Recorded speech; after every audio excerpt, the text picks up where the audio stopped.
warahmatullahi wabarakatuh. Kami akan menjelaskan mengenai aplikasi EpiInfo, yaitu bagaimana cara membuat kuesioner, bagaimana cara memasukkan data, dan bagaimana cara menganalisis data. Aplikasi EpiInfo adalah program komputer domain publik untuk analisis statistika yang dikembangkan oleh Center of Disease Control and Prevention di Atlanta, Georgia, Amerika Serikat. Perangkat lunak ini dirancang untuk keperluan bidang epidemiologi. Selain itu, biasanya EpiInfo ini untuk mengelola data oleh profesional kesehatan dalam melakukan investigasi. Berikut langsung saja cara-caranya.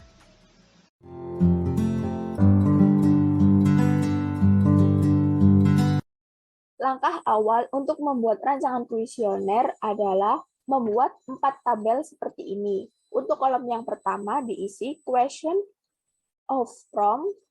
Untuk kolom yang kedua diisi field or variable type. Untuk kolom yang ketiga diisi field definition. Dan kolom yang terakhir adalah field names. Lalu, jika sudah membuat tabel seperti ini, masuk ke aplikasi EpiInfo. Pilih Make View. Nah, nanti akan muncul seperti ini.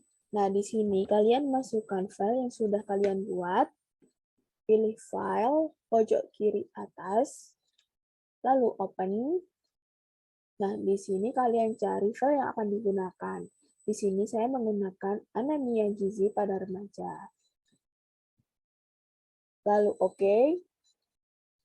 Nah, akan muncul tampilan seperti ini. Jika sudah seperti ini, klik kanan pada bagian judul ini. Nah, untuk question or from-nya, bisa kalian copy paste.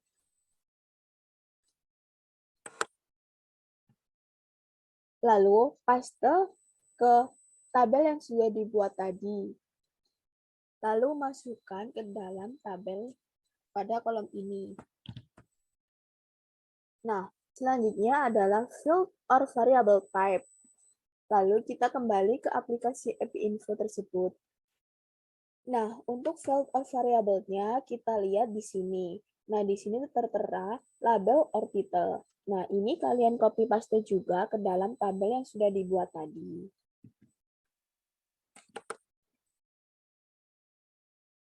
Untuk field definition-nya, kalian bisa lihat di font for from. Nah, di sini ada font, font style, dan size. Nah, di sini kita harus mengcopy paste fontnya terlebih dahulu. Selanjutnya adalah font style, dan selanjutnya adalah size. Kita copy paste ini terlebih dahulu. Masukkan ke dalam tabel yang tadi. Selanjutnya kita masuk ke field name. Nah, untuk field name-nya kita bisa lihat pada kolom sebelah sini. Namun, pada field name ini tidak bisa di copy paste seperti tadi. Jadi, kita harus mengetik manual. Nah, di sini label 1. Mari kita ketik pada tabel yang sudah dibuat tadi.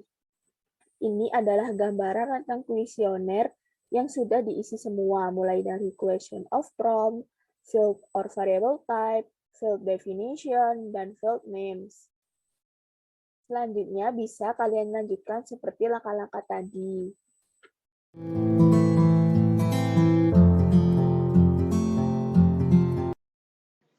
Langkah pertama dalam pembuatan kuesioner EpiInfo, kita bisa mengaktifkan modul Make View. Setelah itu akan muncul tampilan seperti ini. Lalu karena kita mau membuat file yang baru, maka kita klik File, lalu ini. Jika kalian sudah punya filenya atau file dari file EpiInfo dari orang lain, bisa dilihat di sini untuk tempat dan penamaannya.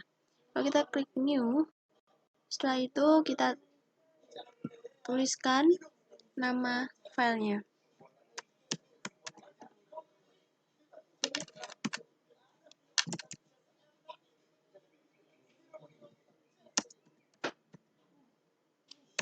lalu klik open. Setelah itu kita diminta untuk menuliskan namanya.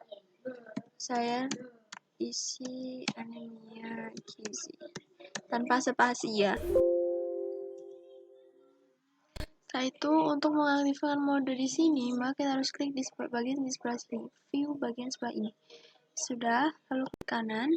Setelah itu kita tuliskan judul kuesionernya. Karena saya membahas tentang anemia, maka saya akan membuat judul anemia gizi remaja.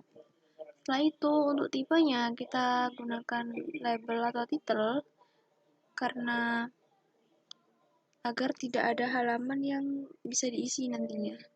Lalu untuk field name-nya kita gunakan sesuai dengan rancangan kuesioner yang sudah kita buat sebelumnya.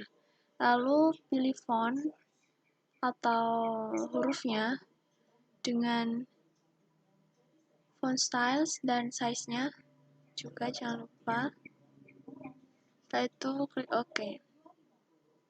Klik OK lagi. Lalu kita bisa sesuaikan dengan menggeser-geser letaknya. Untuk mempersingkat waktu, saya akan membuka file yang sudah pernah saya buat dan saya akan menjelaskan cara-cara untuk membuat kuesioner tersebut. Ini merupakan kuesioner yang sudah pernah saya buat. Untuk identitas responden sama dengan judul, yakni menggunakan tipe label atau titel agar tidak bisa diisi di halaman berikutnya. Lalu untuk nomor responden, kita bisa gunakan tipe number, karena yang dimasukkan adalah berupa angka, maka pilih tipe number dan patternnya 2 pagar. Untuk field name-nya sama sesuai dengan yang ada di rancangan kuesioner. Setelah itu untuk alamat kita bisa menggunakan teks dan size-nya agak diperbesar, agak banyak, agar mampu menampung alamat lengkapnya. Lalu klik OK. Setelah itu untuk tanggal lahir, kita pilih tipenya itu date atau tanggal. Lalu untuk patternnya sesuaikan dengan pengaturan waktu di desktop kalian masing-masing. Karena di desktop saya menggunakan hari terlebih dahulu, jadi saya gunakan DDD, dan YY. Lalu klik OK. Setelah itu untuk umur, berat badan, tinggi badan, itu menggunakan tipe number dan patternnya disesuaikan dengan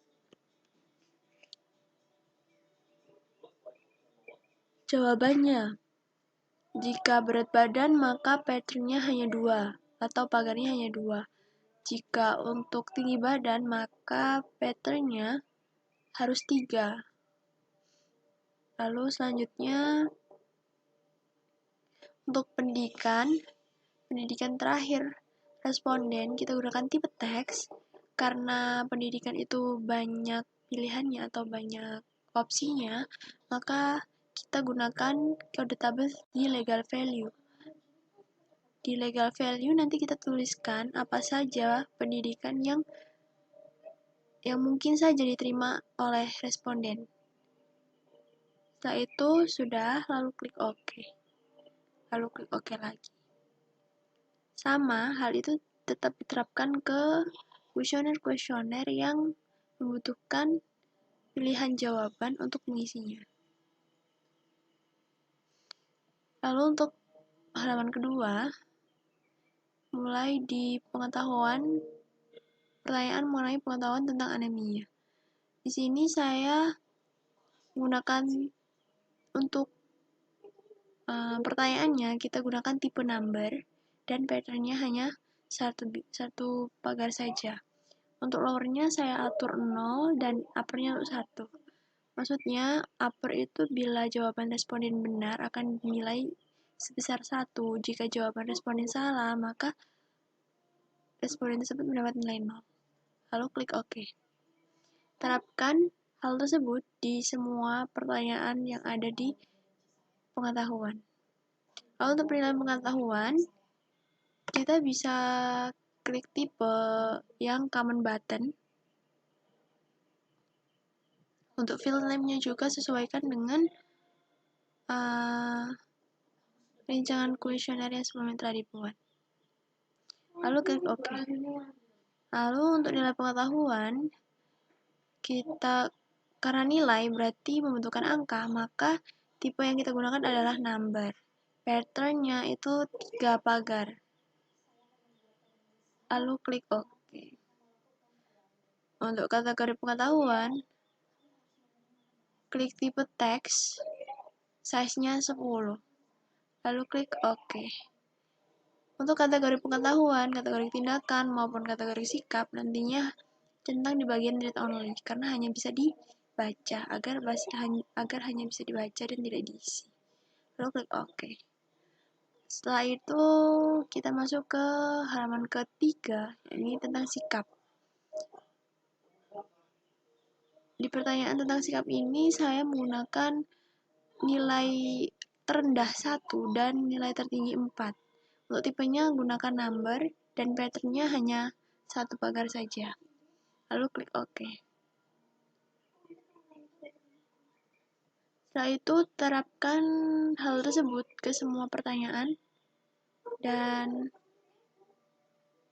lalu untuk penilaian sikapnya sama dengan penilaian pengetahuan tadi, tipenya dengan common button. Lalu klik OK. Nilai sikap juga sama dengan nilai pengetahuan. Tipenya tetap tipe number, pattern-nya 3 pagar. Lalu klik OK. Untuk kategori sikap, di read only, tipenya teks, size-nya sama. Lalu untuk page 4 atau halaman 4, ini ada kuesioner tentang tindakan. Ini label ya, lalu field name-nya sesuai dengan kuesioner juga, rancangan kuesioner tadi. Nah, untuk pertanyaan pertama, saya di sini gunakan range 1. Upper-nya 4 dan lower-nya 1. Lalu klik OK. Terapkan di semua pertanyaan. Setelah itu untuk penilaian tindakan, kita pakai tipe common button seperti yang terdahulu, lalu klik OK. Nilai tindakan juga gunakan tipe number, pattern-nya 3, lalu klik OK. Untuk kategori tindakan, tipenya teks, size-nya 10, lalu klik read only, lalu klik OK. Baik, segitu saja dari saya.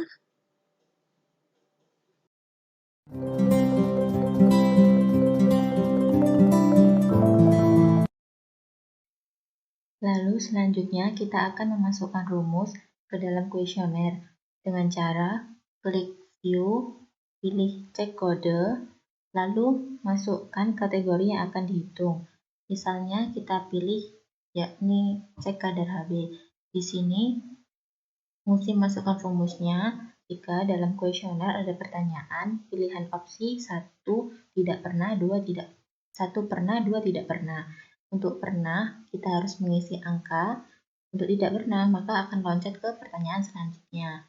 Untuk rumusnya yaitu if spasi cek kadar HB sama dengan tanda petik 2 titik spasi tidak pernah,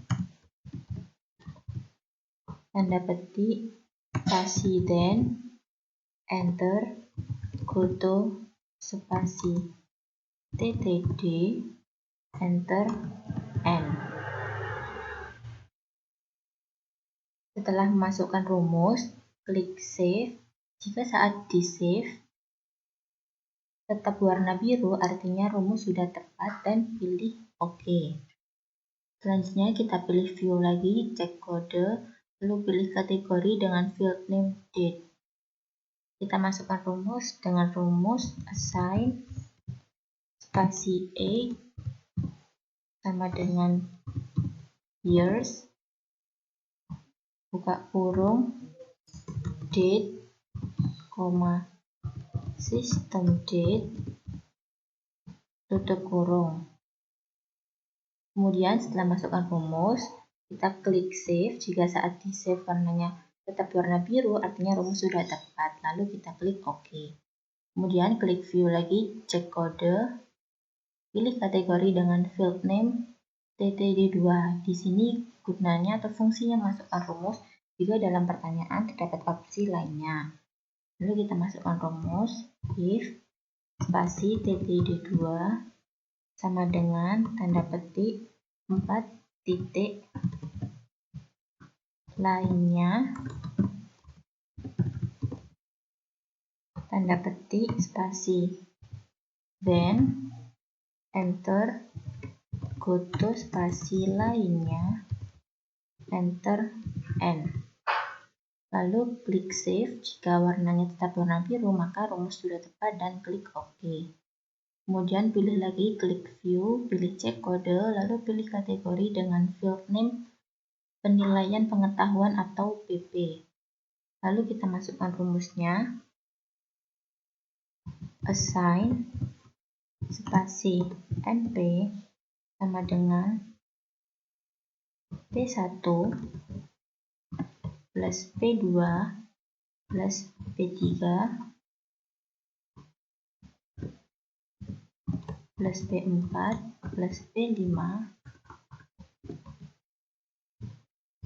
plus P6 plus P7 plus P8 plus P9 plus P10 plus P11 plus P12. Untuk jumlah P-nya tergantung pertanyaan yang ada pada kuesioner. Jika pertanyaannya ada 5, maka cukup ditulis sampai P5 saja. Karena di sini pertanyaan yang saya buat ada 12, maka ditulis P sampai dengan P12. Kemudian setelah masukkan rumus, klik save. Jika saat di save tetap warna biru, artinya rumus sudah tepat, dan pilih OK. Selanjutnya, klik view lagi, pilih cek kode, pilih kategori dengan field name nilai pengetahuan atau NP. Kemudian kita masukkan rumus dengan rumus if spasi NP kurang dari 5 lebih dari 5 spasi then enter assign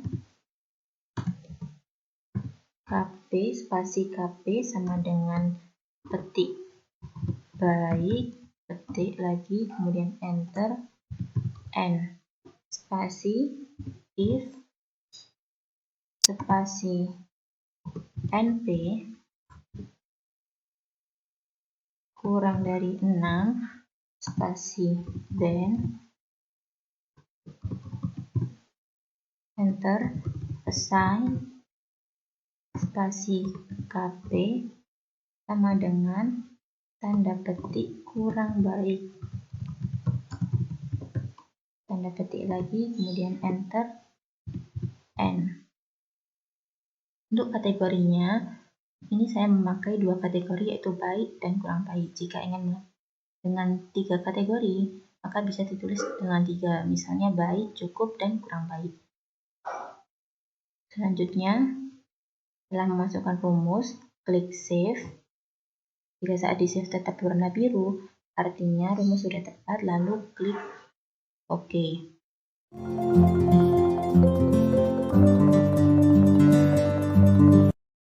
Selanjutnya adalah langkah mengenter data.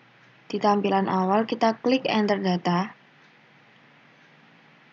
Lalu akan muncul tampilan seperti ini, kita pilih file, lalu open. Kita klik file yang ingin kita enter data, open, OK.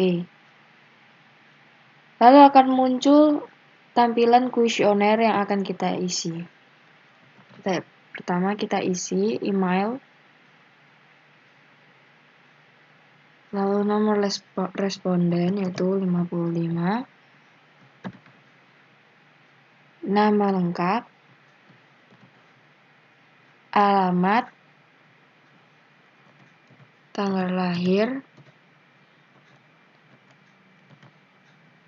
lalu akan otomatis terisi umur, dan berat badan, tinggi badan, pendidikan terakhir, tidak pernah, jarang, puskesmas, dan lainnya. Lalu antara identitas orang tua,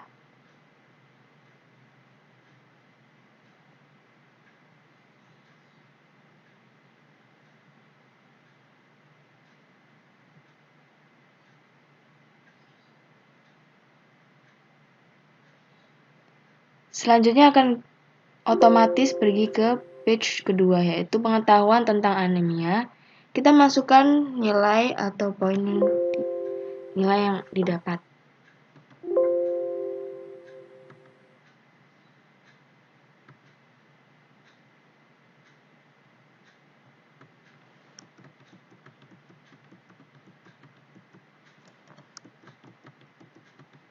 Lalu kita klik penilaian pengetahuan, akan muncul nilai pengetahuan yaitu 11 dengan kategori pengetahuan baik.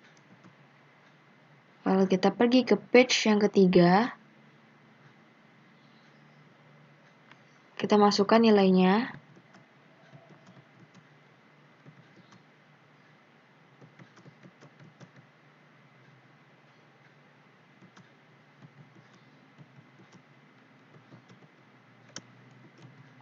Lalu kita klik penilaian sikap dan akan muncul nilai sikap dan kategorinya baik. Selanjutnya kita ke tindakan tentang anemia. Kita masukkan nilainya. Lalu kita klik penilaian tindakan dan akan muncul nilai tindakan dan kategori tindakan. Langkah-langkah ini diulangi kembali saat mengisi responden selanjutnya.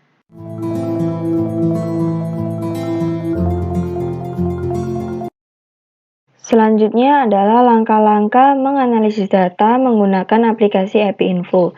Yang pertama, klik Analyze Data di bagian pojok kiri bawah. Jika sudah, akan muncul tampilan seperti ini. Kita klik Read Import. Lalu kita cari file yang ingin kita analisis.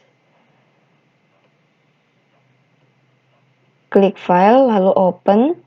Klik 2 kali, lalu OK. Setelah seperti ini, kita masuk ke bagian statistik, bagian list. Jika sudah muncul bintang, kita klik OK. Nah, di sini akan muncul data berupa list. Di sini ada bagian apakah pernah melakukan cek kadar HB, usia, nama, tanggal lahir, berat badan, tinggi badan, pendidikan terakhir, dan lain-lain. Selanjutnya kita ke frekuensi. Di sini saya akan menggunakan pendidikan terakhir, kategori pengetahuan, kategori sikap, kategori tindakan. Lalu kita klik OK. Nah, akan muncul tampilan seperti ini. Pendidikan terakhir, kategori pengetahuan, kategori sikap, dan kategori tindakan. Pada pendidikan terakhir, SMP terdapat 12%, SMA 74%, diploma sarjana 14%. Kategori pengetahuan yang baik 92%, kurang baik 8%. Kategori sikap baik 90%, cukup 10%. Kategori tindakan baik 88%, kurang 12%. Selanjutnya kita ke bagian tables. Nah, di sini saya menggunakan kategori pengetahuan sebagai outcome variable, dan untuk exposure variable saya menggunakan kategori sikap. Lalu kita klik OK. Nah, akan muncul seperti ini. Sekian langkah-langkah analisis data menggunakan aplikasi EpiInfo. Terima kasih. Baik, sekian penjelasan mengenai aplikasi EpiInfo. Semoga bermanfaat. Wassalamualaikum warahmatullahi wabarakatuh.